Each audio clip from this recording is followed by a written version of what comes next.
Cabas, and I'm the Chief Legal Officer here at DH and Dartmouth-Hitchcock Health. I want to welcome all of you to another candidate forum, another installment in our We Care, We Vote initiative, which is a nonpartisan voter education initiative where we invite candidates running for federal and statewide office to Dartmouth-Hitchcock to talk not just about healthcare issues, but about all general issues of the day, so that we at Dartmouth-Hitchcock can be the most fully informed voters that we can be as the election season of 2020 winds down. All candidates for federal and statewide office have been invited to participate in a candidate forum. Yesterday, we were pleased to be joined by Congressman Peter Welch of Vermont. Today, we're pleased to welcome back to Dartmouth-Hitchcock United States Representative Ann McLane Kuster of New Hampshire's 2nd Congressional District. Next week, we will be welcoming Congresswoman Kuster's opponent in the 2nd Congressional District race, Steve Negron. So following a brief introduction of Congresswoman Kuster, I'm going to turn it over to her for her remarks, and then we'll open it up for some questions, which you can submit through the chat function on your screen. So Ann McLane Kuster is a New Hampshire native seeking her 5th term in the United States Congress, representing New Hampshire's 2nd Congressional District. She is a graduate of Dartmouth College, Georgetown University Law Center, and before her public service representing New Hampshire in Congress, Congresswoman Kuster devoted her 25-year legal career to issues in healthcare, childcare, adoption, and education. She has established herself as a bipartisan force for good in the Congress, having founded the bipartisan task force to combat the heroin epidemic. And that task force has since been expanded to the opioid epidemic. And she has secured millions and millions and millions of dollars for New Hampshire's response to that epidemic. Congresswoman Kuster has, throughout her tenure, been a wonderful resource and source of support to Dartmouth-Hitchcock and all the issues we bring to Washington, D.C. So please, on behalf of Dartmouth-Hitchcock, join me in a warm welcome to United States Representative Ann McLane Kuster. Thank you, John, for that generous introduction, and to the wonderful Dartmouth-Hitchcock team joining us here today. And first, let me say, I wish we could be together in person. I have fond memories of these discussions over the years, but I am so grateful for everything that you are doing to keep Granite Staters healthy, informed, and safe. You've been on the front lines of this crisis, putting yourselves at risk to provide care to our community. And on behalf of my constituents in the 2nd Congressional District, I want to thank you for that. With a particular shout out to Dr. Calderwood for joining us numerous times last spring. My colleague Chris Pappas and I had 13 weekly telephone town halls in a row from March to June.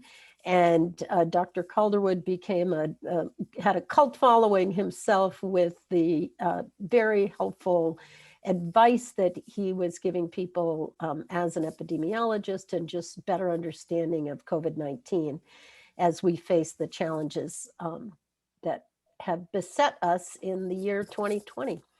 So today, more than 8 million Americans have been diagnosed with COVID-19, with new cases on the rise here in New Hampshire and all across the country. We've just passed the 1,000 mark for cases right now with COVID, which is significantly up from certainly over the summer when things appeared to be well in hand. So protecting healthcare professionals and frontline workers is a top priority of mine. Every healthcare professional should have the personal protective equipment that you need, and our nation faced unacceptable shortages of PPE and testing supplies at the outset of the pandemic. We need to ensure that that never happens again. In the early days of the crisis, I called for the full implementation of what we call the Defense Production Act to get PPE and supplies to providers in need. And as a member of the House Energy and Commerce Health and Oversight subcommittees, we have been having briefings from our nation's top public health and infectious disease experts long before our first confirmed case of COVID and then throughout the pandemic. What I heard has been deeply concerning about this administration's lack of preparation. The administration never put forward a comprehensive national testing strategy. They never fully implemented the Defense Production Act to get healthcare workers the PPE that you need. And they still have not produced a plan for how to equitably distribute a COVID-19 vaccine once it's become available. I introduced legislation to ensure that once the COVID-19 vaccine is proven safe and effective by the FDA and is available, that the US will be able to manufacture and administer the vaccine quickly and efficiently. And when the vaccine is deemed safe and effective, we will need a plan to ensure the equitable distribution and to prioritize our healthcare and frontline workers. You can imagine that just manufacturing and preparing for distribution for a vaccine for 300 million Americans is going to be a daunting task.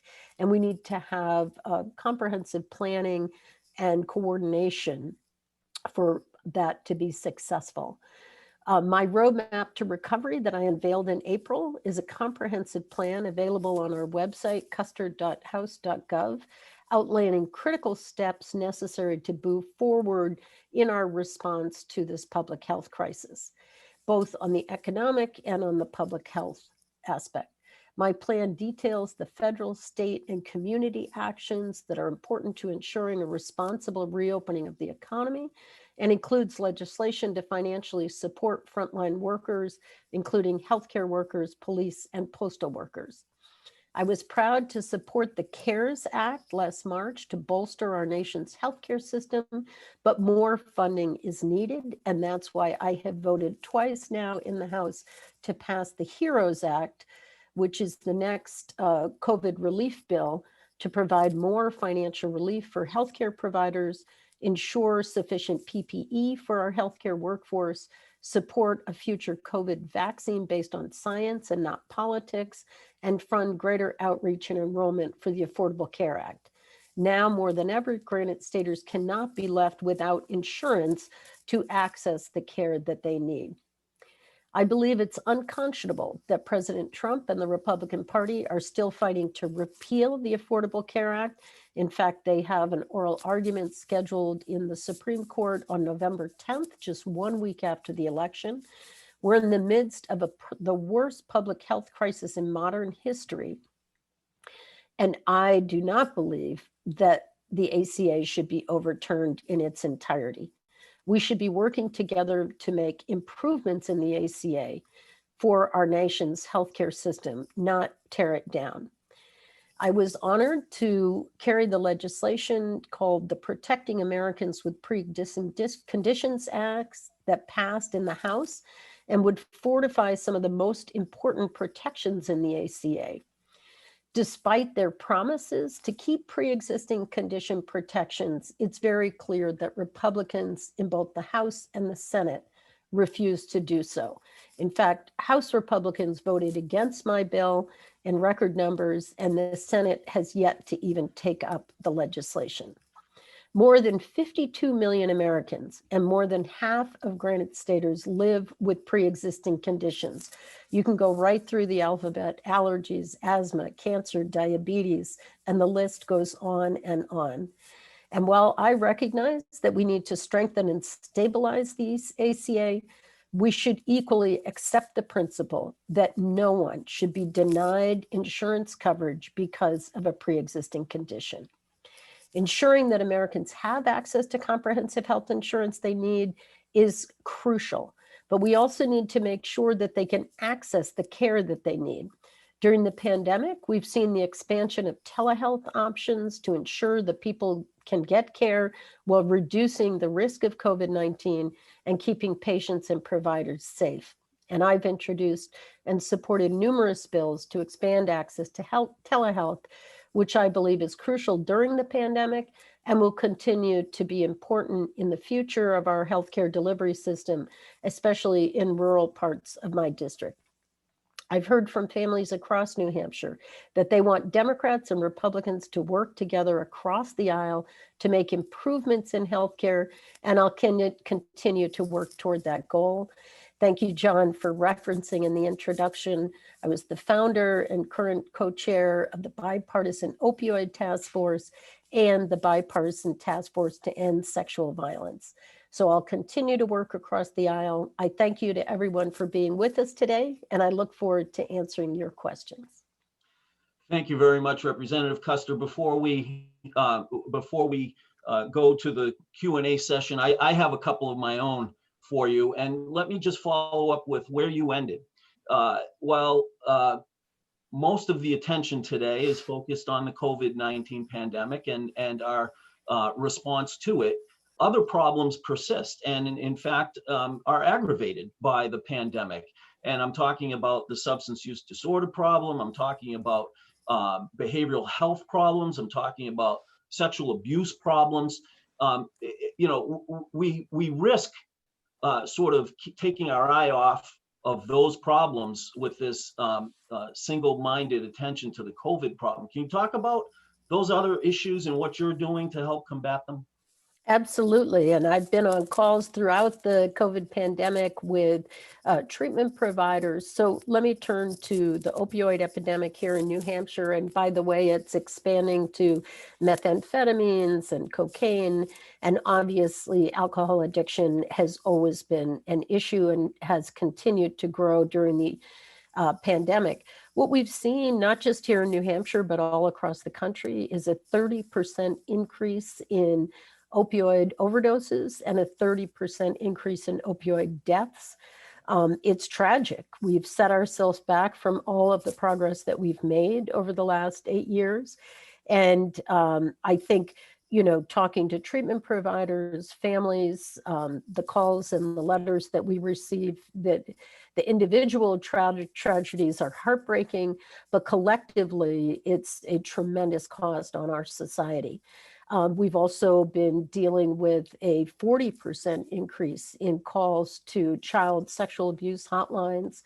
We've seen an increase in sex trafficking.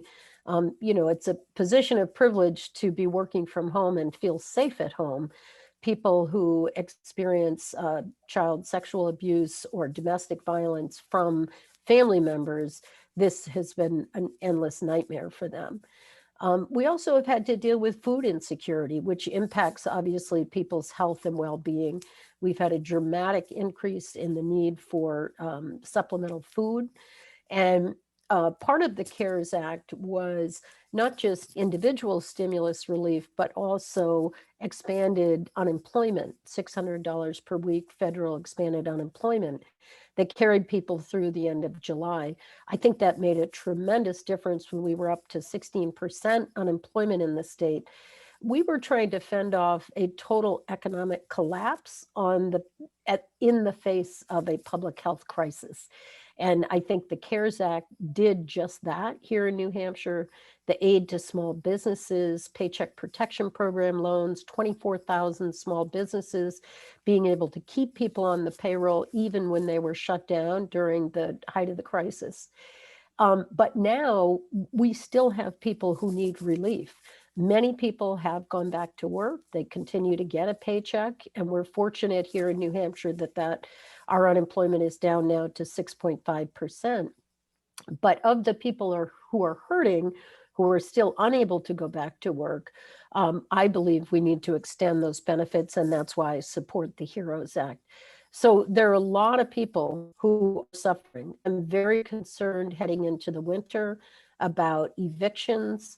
The protections from eviction are starting to unwind. And we're getting numerous calls to my office about housing assistance. Obviously, your health is going to suffer if you don't have a safe place and a warm, dry place to live this winter here in New Hampshire. So there are many, many aspects in terms of the sort of social determinants of health that are going to impact the patients that you see every day at Dartmouth-Hitchcock. Our Director of Government Relations, Courtney Tanner, is standing by. Courtney, do you have any questions?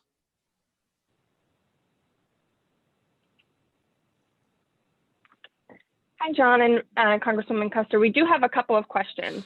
Great. The first one is, where do you stand on universal private health care? This question is asking specifically about the Fair Care Act of 2020, which promotes universal health care coverage. And so do you have a position on that act, Congresswoman Kuster? Yeah, I do want to see universal health care, and there's any number of ways to get at it. As you could tell from my introduction, am a big fan of the Affordable Care Act and the expansion of Medicaid here in New Hampshire and in states across the country so that we have fewer and fewer people who are uninsured. I also support the public health option, which is, I just saw polling today, 65% of the American people support Vice President Joe Biden's plan for a public health option for those who may find that to be less expensive healthcare and an option for them. I'm happy to look into the legislation that you're referring to. I don't know that we would have 100% universal private health insurance, because I think public health insurance like Medicare and Medicaid have served very, very well. It's one of the surprises when you're out campaigning how many seniors really appreciate the quality of care that they get on Medicare. And I think that's where the Medicare for all concept really came from. I'd be a fan of lowering the age to get people onto Medicare. And then, as I say, having a public option that would help people access quality, affordable healthcare for themselves and their families. Any other questions, Courtney? We have one other question coming in right now relative to the relationship between climate change and environmental protection and public health. That's an excellent question. And I do have a plan again on my website, kuster.house.gov, that is a clean energy plan to address climate change.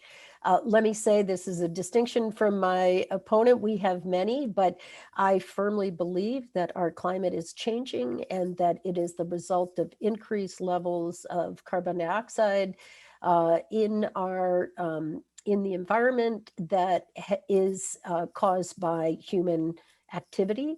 And so I think it deserves a wide, broad proposal for fighting climate change, reducing carbon emissions with clean energy, which I believe will create green jobs and boost our economy. I support, again, Vice President Biden's plan for Build Back Better, which would include not only broadband for, we talked briefly about telehealth, but would include a clean, green energy infrastructure, including electric cars and the rest.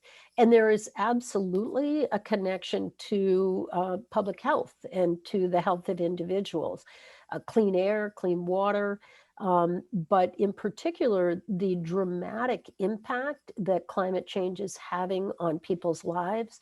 If you look at the fires in the West, the hurricanes in the South, the drought right here in New Hampshire, and the dramatic weather events that we have, from flooding to drought, the dramatic swings in our weather and temperatures and in levels of precipitation, all of that impacts. We've seen a rise in allergies and asthma. Farmers struggled to grow healthy food in a drought condition.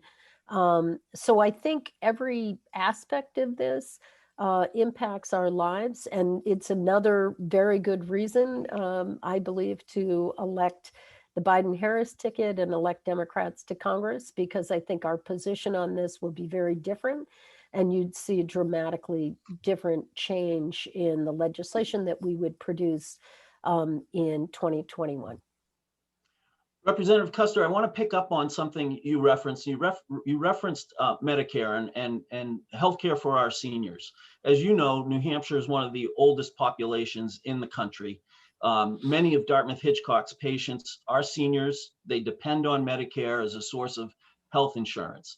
The CBO recently, in its report, predicted that the Medicare Trust Fund would not be able to meet its obligations as of 2024. If you're reelected to Congress, what will you do to ensure that Medicare continues to be a stable source of health insurance for seniors?